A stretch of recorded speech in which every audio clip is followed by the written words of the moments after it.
I'm Tim Kittro. This is not NBA Jam. I repeat, not NBA Jam. This is a paid-for introduction for Big Rye and the Fat Guy.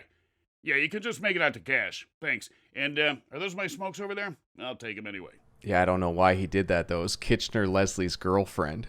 What's up, YouTube? It's Big Rye and the Fat Guy coming at you with the NFL picks against the spread for Week 3 for 2021-2022 NFL season. Fat Guy, 16-12-2 for the season. On to the games. Carolina Panthers at the Houston Texans. Texans are 7-point dogs at home, 52% of very, very early bettors, 400 or 529. It updated as I said it. 529 bets so far on this early Thursday game. Fat Guy, who you got? Or where are you leaning? What's the market? What are you thinking? We got a lot of questions here, so let's try and keep with the theme here that we're going to do this year, is introducing the concept and reinforcement of closing line value. Unfortunately, I don't feel, and neither do some of the behind the scenes ideas favor any closing line value in this game. So it's maybe not the best example, but I'm going to be taking the Houston Texans in the 7 points. They're kind of surprising people, Big Rye. What do you think with these two results? Yeah, I think both these teams have been surprising people. Yes. But Carolina maybe more so. But it's like less. I don't know how to explain, or I should know how to articulate this. I mean, I usually do most of the talking. Carolina, like it's more conceivable, whereas like Houston, I mean, they did have a chance to upset Cleveland, and that would have been a pretty good one. That would have certainly knocked off some people from Survivor, that's for sure. I think they're the most popular team, largest spread, that makes the most sense. But I think I'll be taking the Houston Texans, but I don't know if there's closing line value. I feel like the squares are going to pile on Carolina, so I like Houston. The 7 I think is kind of a neutral number. I mean, I'd probably like Carolina at -6.5, to be honest. At 7.5 with good juice, I definitely like Houston. So purely a contest pick, I'm going to be taking 7. But I think if midweek I can get 7.5, I don't see why not taking Houston plus a touchdown. There is the ominous tone of a Tyrod Taylor injury, which normally this is so weird when you have a bad team, I guess quote unquote bad team, the 1-1 Houston Texans, who are, they're the longest Super Bowl odds of any of the other teams. When a quarterback goes down, it's not really as big a deal because they tend to not have the best quarterbacks. But I mean, obviously there's got to be a gap between Davis Mills and Tyrod Taylor, who's played some pretty decent football and put up more points than, a lot of guys that you would expect to be lighting up the scoreboard. So, I mean, there is that ominous tone. So it's definitely a no bet for me up until maybe I get 7.5. But this line could shade down because of that. So I'm kind of curious, like if Tyrod Taylor goes out, where does this shift, right? So then there's a chance here for you injury forecasters, not something I have any experience in. There's possible value on the Panthers at 7 because I mean, if it's confirmed Davis Mills, it could go a little bit higher. And then the Texans here, like if you do like them, I'm not sure why you'd buy at this number, which makes me think if Tyrod is confirmed and he's completely healthy, maybe this shades down a little bit. Because where are they getting this 52%? What's the total volume here, Big Rye? It's 529 bets, and I'm going to jump in here because the line has actually shifted up at Pinnacle to 7.5, but bad juice on the Texans here at -113. So you've already talked about at 7.5, you would favor or tend to side like there might be a little bit more value on the Houston Texans, but at -113, still, it's not quite a full shift. And the other thing too is like if it shifted this quickly, it's possible that injury information just came out, right? Mm-hmm. Because the guys that tend to bet this early are on the inside scoop. And if this is, I highly recommend, and I would be highly interested in someone who had that skill of being able to figure out.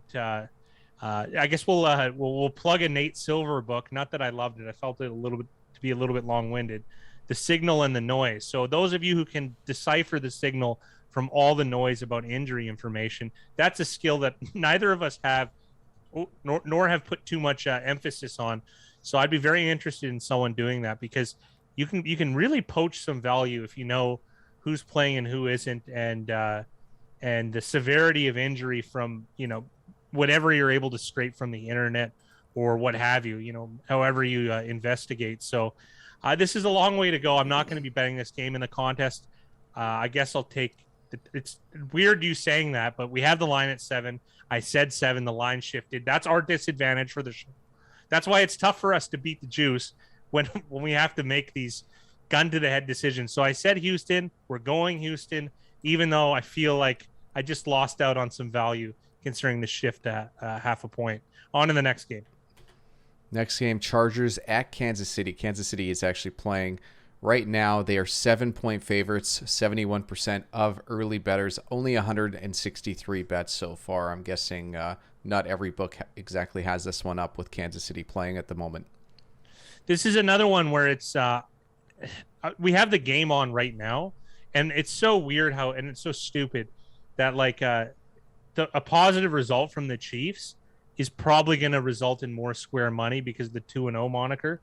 Oh, they beat the Browns, they beat the Ravens, assuming they do. It's currently they currently have the lead at the moment. Like how this is why results based is so such an infantile way of looking at it. How does one performance this week dictate the next, right? Like it's the same team. You know what I mean? Like nothing's changed barring an injury, right? So I find that very interesting that this result is actually going to perhaps affect the line, right? Which it's not rational. It's just not a rational thing, but it's the truth about these things. So in the contest, I'm just going to take the Chargers, but I do think there's a possibility the Chargers get a little bit of a boost. And 7.5, I would be very interested in the Chargers. They don't have from what I know at this moment any sort of injury hanging in the balance like the Davis Mills, Tyrod Taylor, Houston Texans issue. So they're healthy as far as I know. So I think with the Chiefs' good result, which is more than likely at this point in time in the game, you could get that extra half point. So I'm going to be taking probably a bad line in Chargers plus 7, but I mean I'm trying to help move the train, not necessarily improve our record, if that makes sense. It's still a neutral game at 7 for me.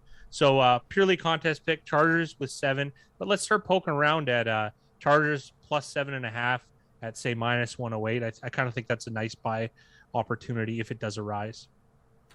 Fat Guy next up, Bears at the Browns, who are 7.5-point favorites at home. 58% of early bettors are on the Browns. And they have 189 bets placed so far, but the juice is favoring Chicago at minus 108. Yeah. Well, this is another thing about when we're talking about predictive closing line value. So let's talk about 7.5. It's an interesting number. If it pokes to 8, which 8 has become a more key number the last few years. Since the extra point changed. The extra point change, exactly, right? Because people are more apt to go for it for 2. And this might there might be a metric, because I would say the Browns are the most likely team to go for 2. I think that's fair to say. I think Stefanski is the most analytic forward. So if they go up by a touchdown, I think they're the most likely. So then that would drastically affect this 7.5, because maybe the true number for a Cleveland game is, rather than a touchdown, it's not 7, it's 8. But that being said, I still think that you're going to get more negatively affected by the line dipping to 7 than you would prosper if the line jumped to 8. So the closing line value, you're going to, like, because we're gambling on gambling. So if we end up losing and we take the Bears and we lose and it goes to 8, that's not like the end of the world, even though the Browns are the most likely team to cover by 8, if that makes sense. But if it goes down to 7, the gap between 7.5 and 7, you're going to lose more than if it went to 7.5 to 8 and you bought the Bears at a bum price of 7.5. It's just not as big, even though I will admit I do think in this scenario the Browns are more likely to land on that key number of 8 in this scenario, where they're we'll call it a virtual touchdown, because it's 7 or 8 is the key number for the Browns, but I feel like it's more likely 8. I know I made it very convoluted there, but I had to get that idea out there, because it's also like we have a list of ideas and proving them is impossible. So we have to get these estimations right. And I think by making a big long-winded approach to this idea, the Browns being 8 being their true touchdown number is something to at least look forward to.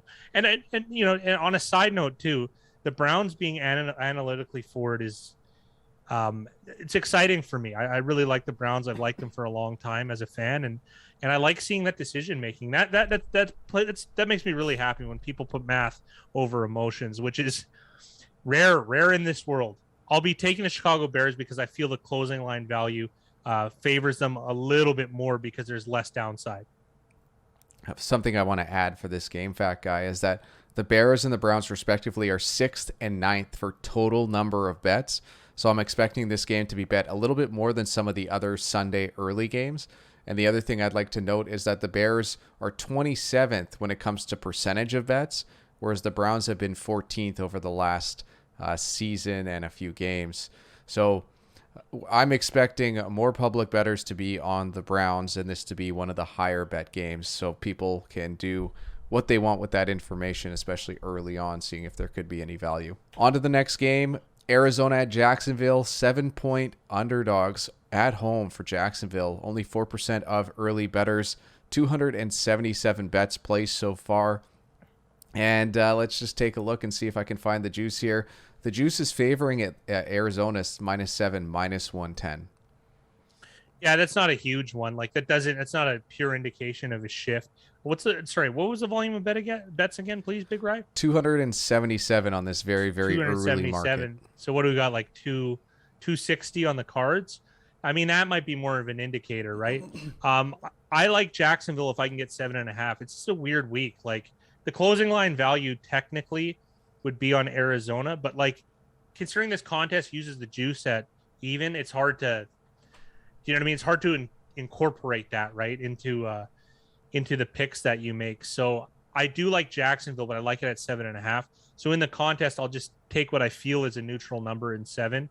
I mean, they've obviously had a really bad start, but like the book just doesn't put out a number to get crushed on, right? Like if this was a true 10-point game, why would they just open at 10, right? So I think that Jacksonville is perhaps slightly underrated, and the Cards are perhaps slightly overrated. The Cards have been really just what an exciting game against the Vikings. Of course, the Vikings missing a field goal. I mean, how apropos is that? But anyways, I think that there is potentially closing line value on the Cards at this current price, but that's juice inclusive, and this contest isn't. So I know this is really getting convoluted, and I'm using that word a lot, but I'm going to take the Jags +7 in the contest because in real life, I'm interested in perhaps entertaining them at 7.5 with good juice. Fat Guy. Next up, we have the Washington football team traveling to Buffalo to take on the Bills, who are 9.5-point favorites at home. 31% of early bettors are on the Bills. 252 bets placed so far, and the juice is pretty much even on both sides. I think that there's value here on the Washington football team. And like this is one of those situations where like, okay, I know you want to get closing line value like I had mentioned, but that's not, again, the be all end all. There's exceptions to this rule. If there's value at 9.5 and it shifts to 10, then you take it at 10. If it shifts to 10.5, you take it 10.5. Now you got a 3-unit play, you know what I mean? Because you liked it incrementally more. And there's nothing wrong with that, right? And, you know, you're allowed to be against the market, right? Even though you ended up with bum lines at 9.5 and 10, if it does shift to 10.5. But, you know, that's the name of the game. And you can still beat the closing line, right? It's just a lot harder to do because the efficiency of these markets, because of how much is, you know, how the volume of bets and the history of the game in terms of understanding gambling wise. So I like the football team 9.5 points, and why I do think it could shift in Buffalo's against Buffalo to 10 or 10.5 is because they won 35-0. So the results-based recency bias from the public is alive and well. They'll forget the Pittsburgh game. The big thing on the score sheet is a 35-0 win, like definitely just pops out at you. And the eyes on the football team getting shredded by, I guess shredded is kind of a tough term, but that's a term they would use that's hyperbolic in nature, by the New York Giants. Because think about their logic. The square logic is, oh man, you see the Giants? They almost won. and then they'll blame whatever they want to on whatever method of losing they want to, clock mismanaging, what have you. But they'll say, look how many points they put up. They go, well, Josh Allen, he's way better than Daniel Jones, therefore X. It's just not how things work out, right? So I think that there is value on the football team. I like them at 9.5. 10 I like them. 10.5 I really like them. So I'll be taking the football team in the contest, potentially in real life, but I'll certainly be looking for a shift there potentially. And if I get it 9.5 and it shifts down and I end up with closing line value, then I'm also doubly happy. So football team in the points. Fat Guy, next up we have the Indianapolis Colts traveling to Tennessee to take on the Titans, who are 5-point favorites. 45% of early bettors are on the Tennessee Titans. Just taking a look here, there's 302 bets so far, and the juice is split evenly at -105 on both sides, at least at Pinnacle. How do you feel about this game? I like Indy, but this is another little bit of an ominous gamble, much a la the Houston Texans. Carson Wentz got taken down awkwardly by Aaron Donald, and his foot kind of folded behind him. So, and he didn't finish the game. The backup Eason did.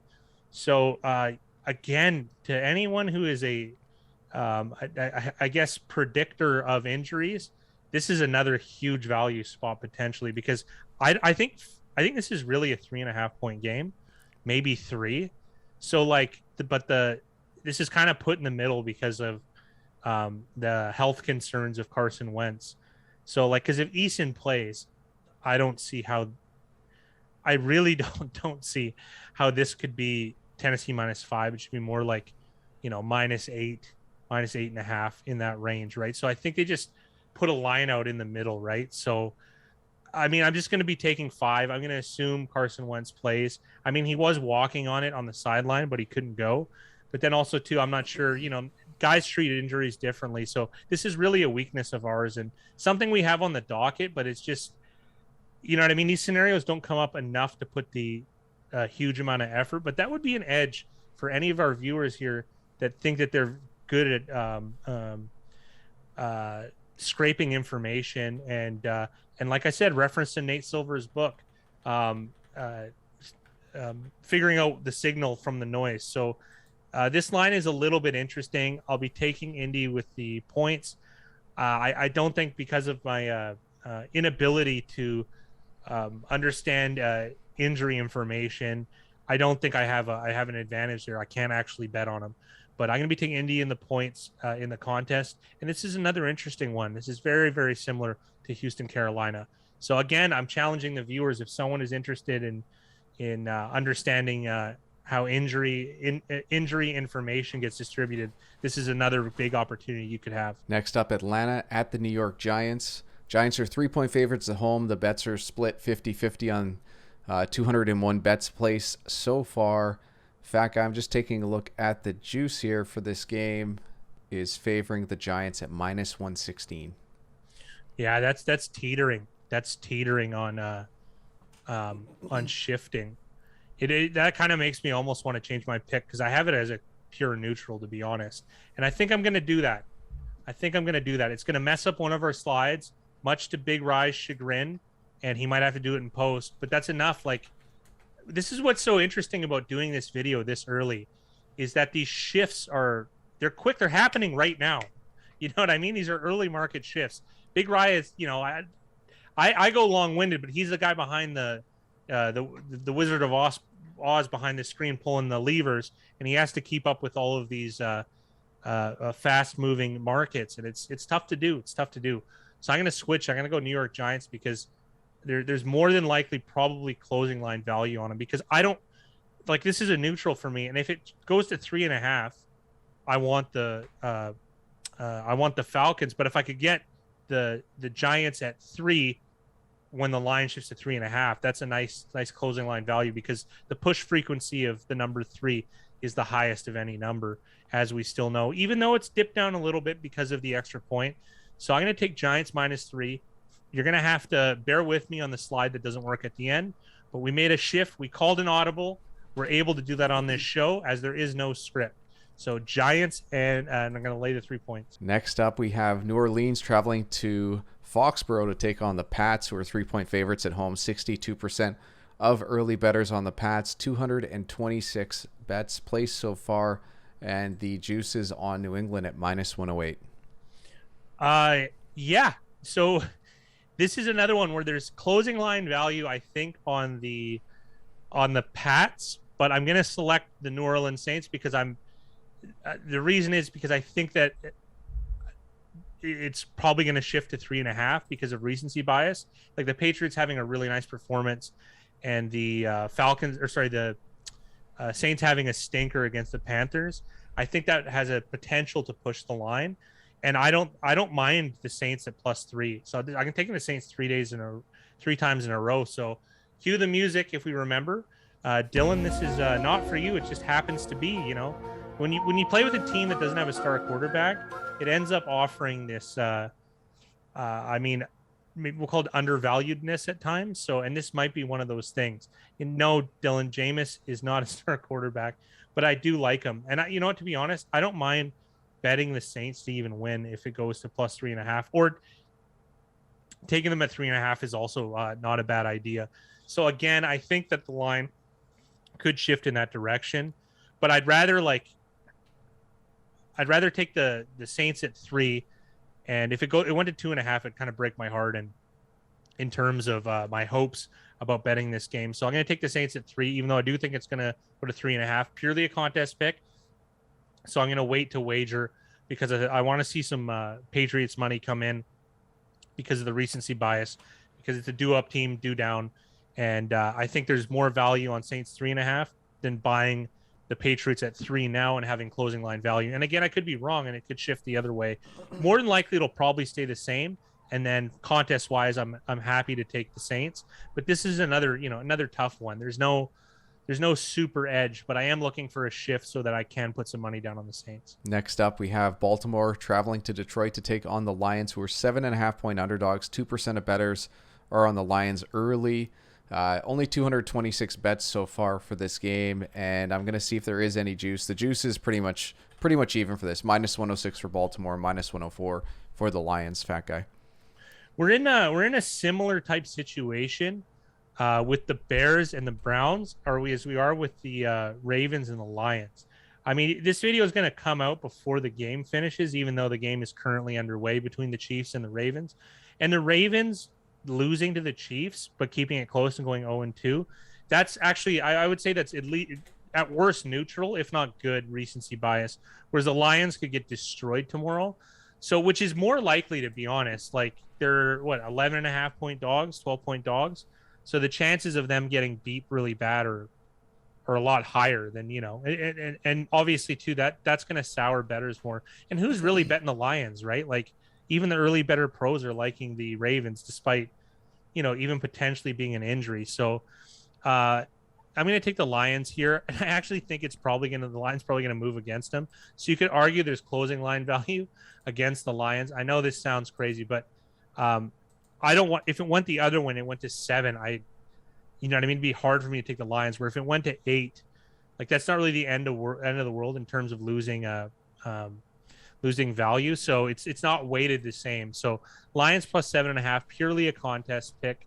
I'm not that interested in real life, but that's my reasoning for it. Also too, the Lions could sustain an injury. So there is that kind of, by betting this early, so there is that kind of uncertainty. But then again, they're the Lions. Aside from Jared Goff, like what's really going to happen? You lose a receiver, who cares? Like, it's not like, if you were to bet this before the start of the Ravens-Lions game, I think there's value on the 7.5 because the Ravens have so many more like high-line players than the Lions. The Lions, aside from Goff, and Goff's not even a top-tier quarterback, but he does have a gap, right? It's not like they have less to lose, right?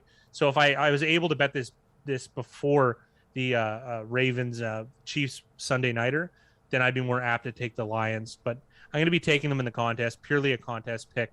And I'm not sure there is going to be closing line value, but I'd rather risk it this way. Also, the Ravens don't really go for 2 as far as I can remember. I don't have the data in front of me, but they're not like the Browns, so it's even weighted less. So Lions in the points, even though there's a possibility it could shift against them based on their performance on Monday night. And this is one of those contrarian plays, like the Lions over the last season and a bit, 28% of bets, whereas Baltimore usually is in the top 7 when it comes to bet percentages. Fat guy. Next up, Cincinnati Bengals at the Pittsburgh Steelers, who are 4.5-point favorites at home. 58% of early bettors are on the Steelers. 189 bets have been placed so far. And when it comes to the juice, the Pittsburgh Steelers are at -106 and the Bengals -104. I think this line stays completely neutral. I think this is a solid line, 4.5. So, when in doubt, take the points. I don't see a shift here. That's what we're trying to go for, is their closing line value. And I just don't think there will be. We'll take Cincinnati in the points. I mean, Cincinnati going 1-1, the recency bias isn't going to be negative. It's going to be neutral. And I feel the same way about the Steelers. Like, they upset Buffalo, and then they got upset by the Raiders. I think they're just kind of offsetting, right? Like, I don't see anyone being bullish or bearish on either team, making it neutral and making it balanced. So this might be an equilibrium line too. So one of those things where I think the bet percentages will level out slightly in favor of the Steelers. And I guess maybe there's a tiny bit of value if the book ends up taking exposure, because it's hard to – there's way more Steeler fans across America, because you think about how historical success has so much to do with betting sentiments, because people bet on where their brain associates success with the Steelers and not the Bengals, but it's still, we're betting the number, not the team. And the number 4.5 I think is rock solid, and it definitely wouldn't be a bet for me, but I could see the book taking a small amount of exposures on the Steelers. So I'd like to see if that juice flips a little bit. That would be the biggest shift I think that could happen. See, I think this is a strange one. I feel like at 4.5, the books are really trying to encourage the public to take the Steelers. I think 6 seems like more equilibrium to me, but also the difference between 4.5 and 6 is kind of negligible. So I just find it a strange line, but maybe I'm just underestimating how the books are assuming the public is looking at the Cincinnati Bengals and the Pittsburgh Steelers. Fat guy, on to the next game, which is the New York Jets traveling to Denver, Colorado to take on the Broncos, who are 11.5-point favorites at home. 70% of early bettors are on the Broncos. 264 bets have been placed so far, according to Action Network. And then to take a look and see, the juice is actually favoring the Jets here, -112 at +11.5. I don't want to lay -112, but in the contest, I get it at even. So 11.5, definitely taking the Jets here. Zach Wilson living up to his high interception OU this weekend. I mean, I guess over the first 2 games, really facing 2 tougher defenses, and it doesn't get any easier here against Denver, who has one of the better secondaries and one of the better defenses. Denver, a nice 2-0 team against. I mean, they played. This is a pretty easy schedule, hey. Who'd we line up with the first week? The Giants on the road, and then Jacksonville, and now you got the Jets here. So they might, going into week 4, depending on who they play, we might be able to get some value if they do, pull off a decent Ravens, win here. week 4. Well, there you go. So, but it's a home game for Denver. If not easy for the Ravens, obviously, but there is a possibility here. The do up, do down. So we're going to be taking the New York Jets. I do think it could move against them, because think of they like to scrutinize and microscope rookie quarterbacks, especially ones drafted very highly, such as Zach Wilson, solely because they like what announcers like to do. And it's really, I find it really scummy. Announcers, commentators, pundits, whatever noun you want to assign these people, they have no skin in the game. So they just make these bold predictions that when they get them wrong, you just bury them. And when you get them right, you highlight them and tell everyone, oh, I thought this guy's going to be really good. So someone's going to say that Zach Wilson takes a lot of chances, he'll clean it up. And then they'll bring up how Peyton Manning threw all these interceptions. And then they'll do this comparison. And, when he doesn't become Peyton Manning, which is more than likely, then they'll just bury that one. And then if they are right and Zach Wilson becomes this excellent prospect, which is unlikely but possible, especially like matching up to Peyton Manning, it's insane, but it is possible, right? And then they'll bring up this comment. But what I'm getting to is that they're going to say, like, Zach Wilson's thrown, I believe, the most interceptions in the NFL so far. And then, he's up against Denver, and look at Denver, because Denver's covered 2 weeks in a row, which I always think is a law of diminishing returns, because you end up getting a juiced line. Because, like, who would have thought, like, Denver shouldn't really be 11.5 points better than anybody, because they're not like a super high scoring team, right? So you kind of need that thing where they score at a moderate pace, and they hold their opponents to very little. And also, too, they'll bring up that one of the touchdowns, I believe, from the Jags was a kick return touchdown, which they could always, they could say that that's a fluke or whatever, even though it's already baked into the game. Like, you're just looking at one result. So I know this is a long roundabout way, but I think that a big talking point will be Zach Wilson's struggles and the strength of the Broncos defense, which could lead to square money on the Broncos and a potential line shift. But I think this is already value on the Jets. Jets are 0-2 against the spread.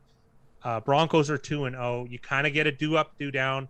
And I think that creates a little bit of a wealth gap here, right? Like, I think realistically, this game should be 9.5, perhaps, with bad juice on the Broncos. But 11.5, I actually think is a nice one. 10 is a really big key number.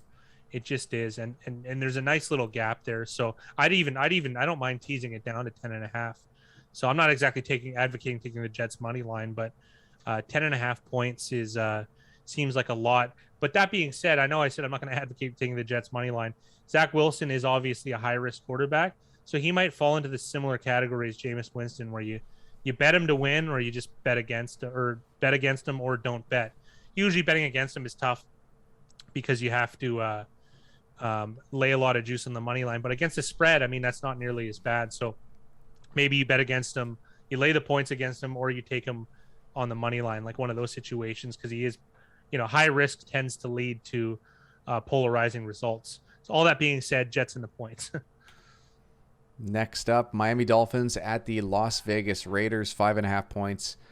At home, they are favored by 71% of early bettors are on the Raiders. 189 bets have been placed so far on this game. And just taking a look here to see if I can find the juice.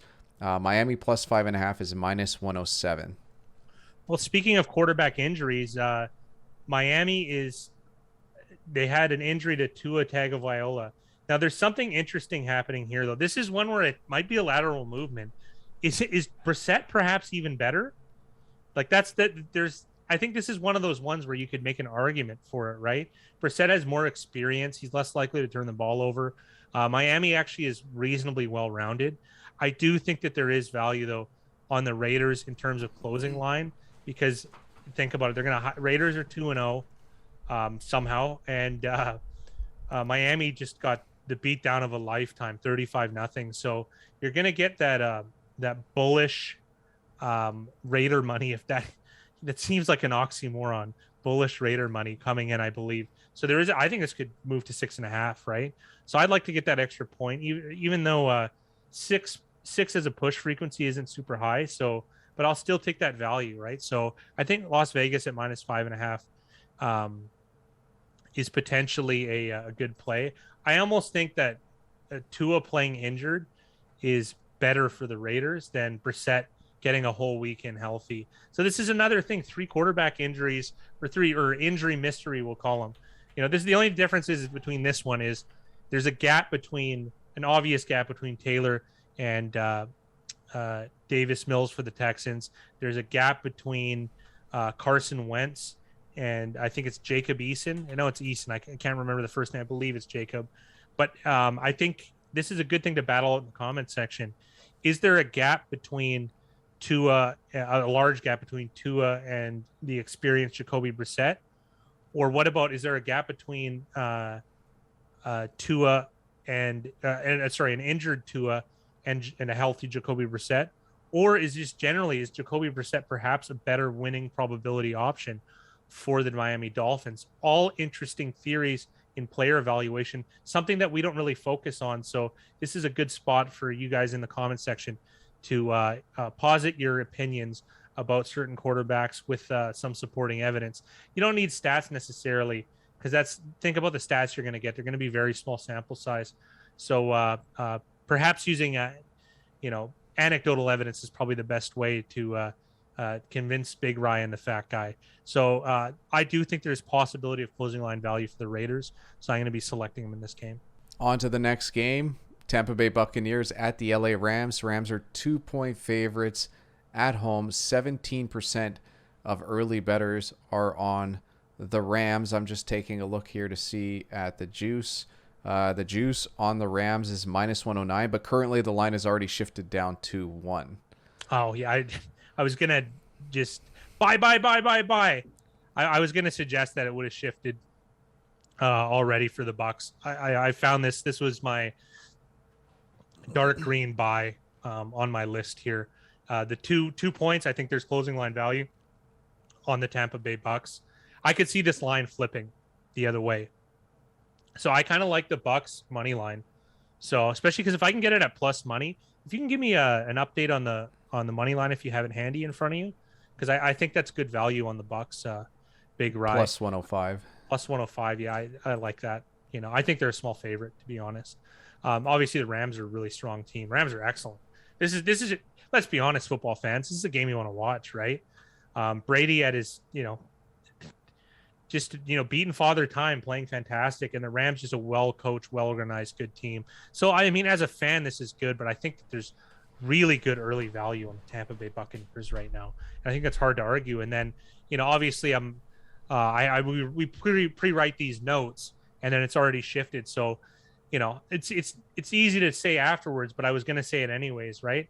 You got to take the honesty, the good with the bad. So already one shifted against me during, and then one shifted for me during. So I guess we'll call it a wash, eh?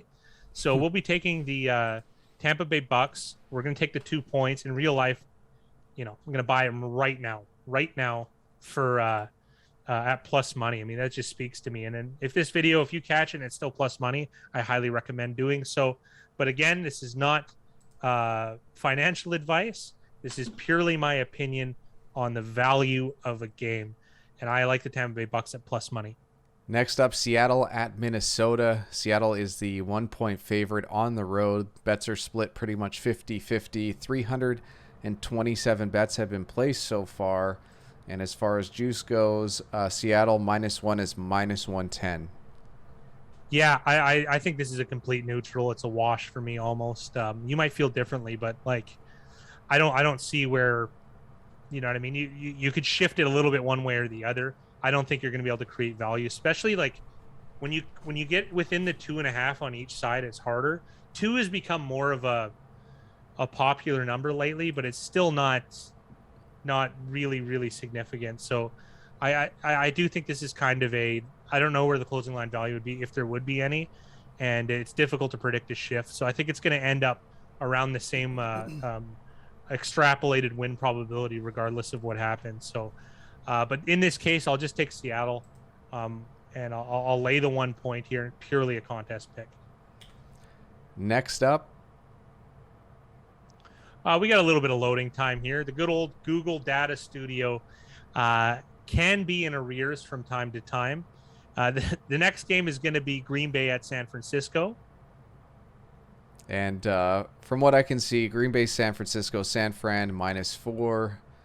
The Packers have 87% of bets. 189 bets have been placed so far.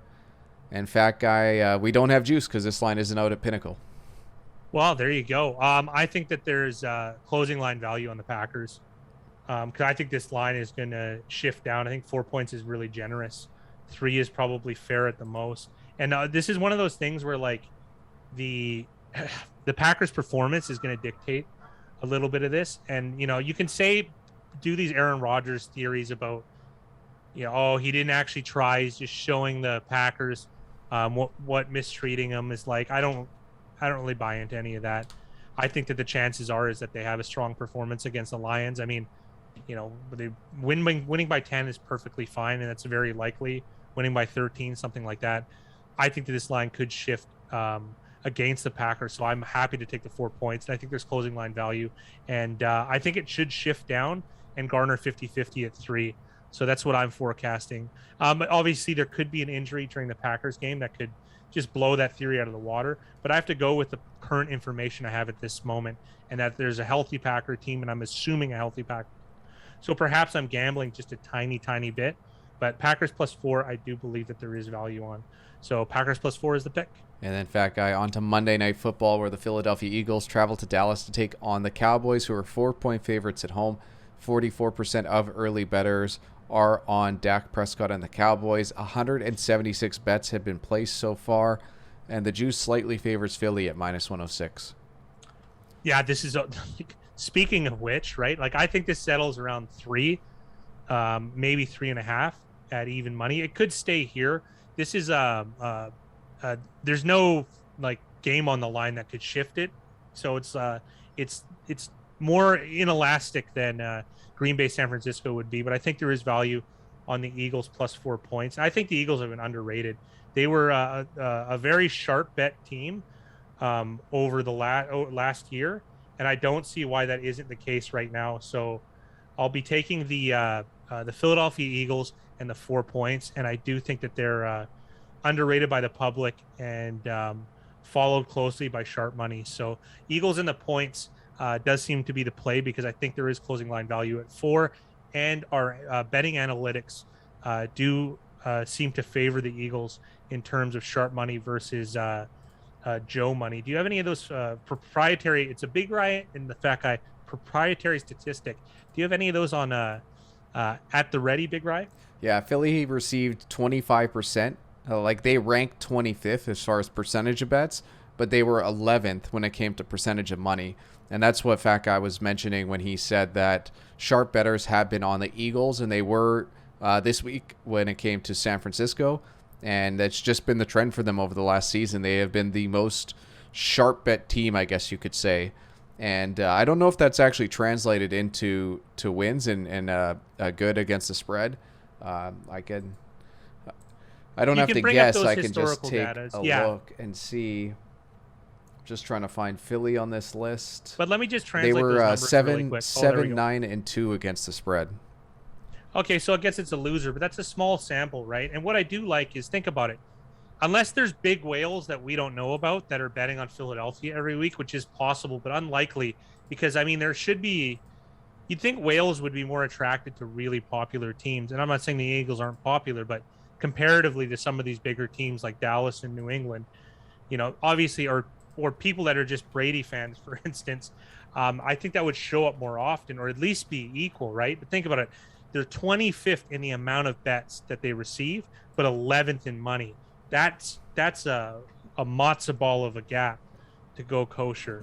So, like, I do like that type of stuff, because a lot more dollars per bet is wagered on the Eagles, which does tend to mean sharp money. Again, we're using some of last year's statistics. I mean, actually, we are using last year's statistics.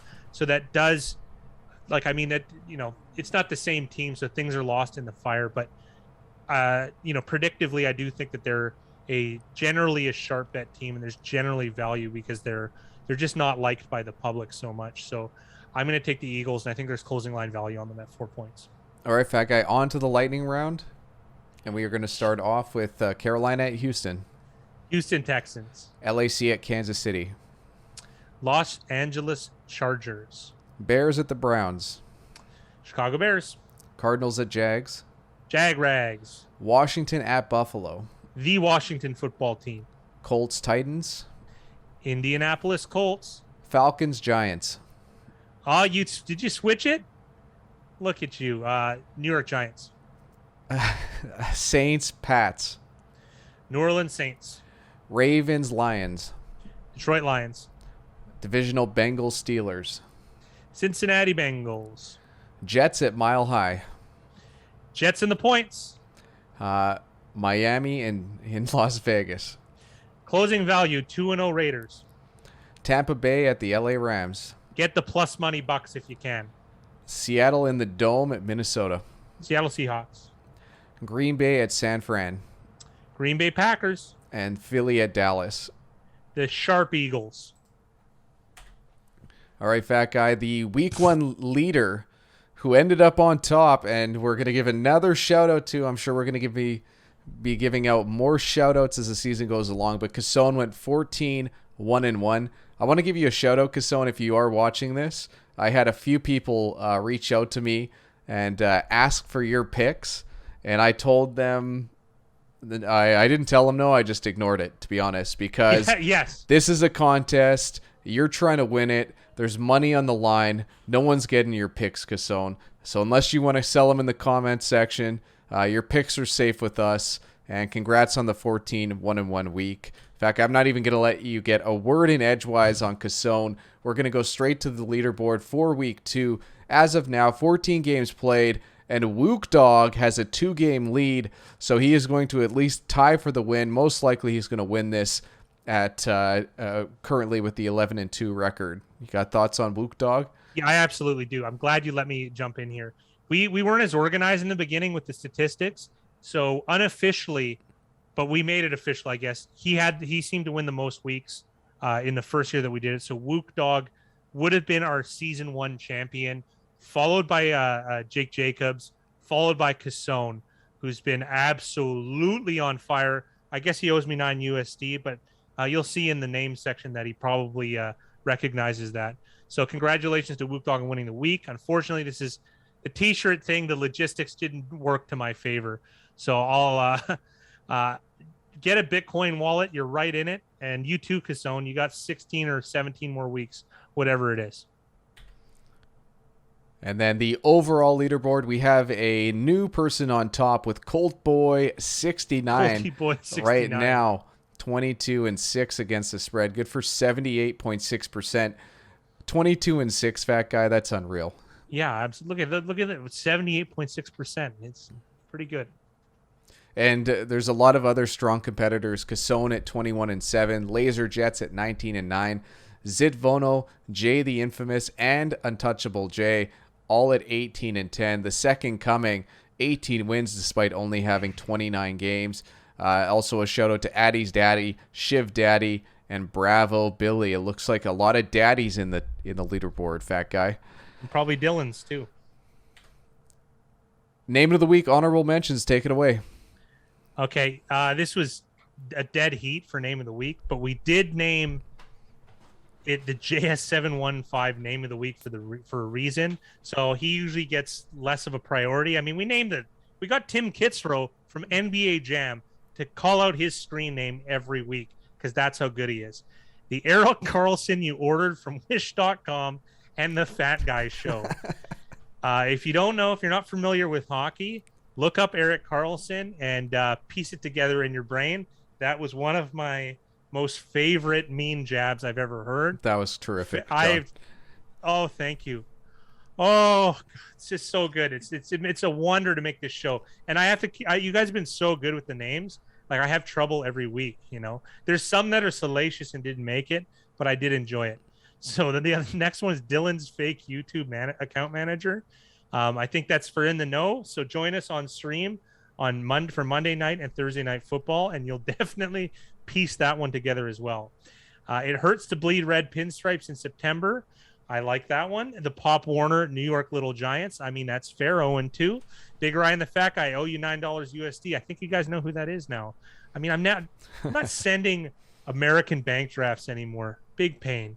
Closing line value is the new black. There we go. All hail Fidel Kasson to the number 1 on the week 1 leaderboard and number 2 on the current leaderboard. And Big Mac Jones meal with a side of cries. Great. We like it. A little bit punny. We're allowed to be that. This is the JS715 name of the week. Whoa, kaboom! And now we have the JS715 name of the week, just presented to you by Tim Kitzrow, chairman of the BORED. Another clever, topical name. Probably not that we're into celebrity deaths, but we're huge Norm Macdonald fans. I have a signed Norm Macdonald book with a poem entitled To Me, one of my favorite possessions. Actually very upsetting that he had passed away. So we'll dedicate this show to Norm Macdonald this week, and really sad to see him go. And this is in reference to a clip about a Carrot Top movie on a Conan O'Brien episode, late night episode about 15 years ago. Really funny stuff. R.I.P. Norm Macdonald. Fantastic name. Really funny clip. JSM15 name of the chairman of the spelled BORED. All right, guys, make your picks against the spread for week 3 at BigRyanTheFatGuy.com. There's also going to be a link in the description, and there is a 100 USD prize in Bitcoin to the regular season winner, which will probably be Cassone, really, let's be honest. And that's it. Week 3 picks are in the book. Fat Guy, any final thoughts? Tough week. I'm a little bit confused, but I we get to see where everything shifts. The quarterback injury thing is interesting. Most interesting line for me is the Colts. Like, is that 5 in the middle to kind of like, split the hair between Eason and Carson Wentz? And also too, should you put a lineup that's in the middle or just have it off the board? That's another question we have to ask ourselves. But other than that, interesting things to look out for and a little bit confusing. And I'm just going to add on, guys, that everybody in the Discord has been having a blast this week. This week and last week has been very, very good results. Fat Guy and I are putting out a ton of content that is a little more in-depth, let's say. We're really just scratching the surface with these picks videos. There's a lot of work that we do behind the scenes to make ourselves better every single day, and we'd love to pass on that information we find to you guys. $5 a month, it's nothing. I don't know what it costs to get a coffee at Starbucks or anything, but I'm sure it's probably less than that. So for $5 a month, $5 a month, ton of value, and good luck to you guys in your week 3 picks.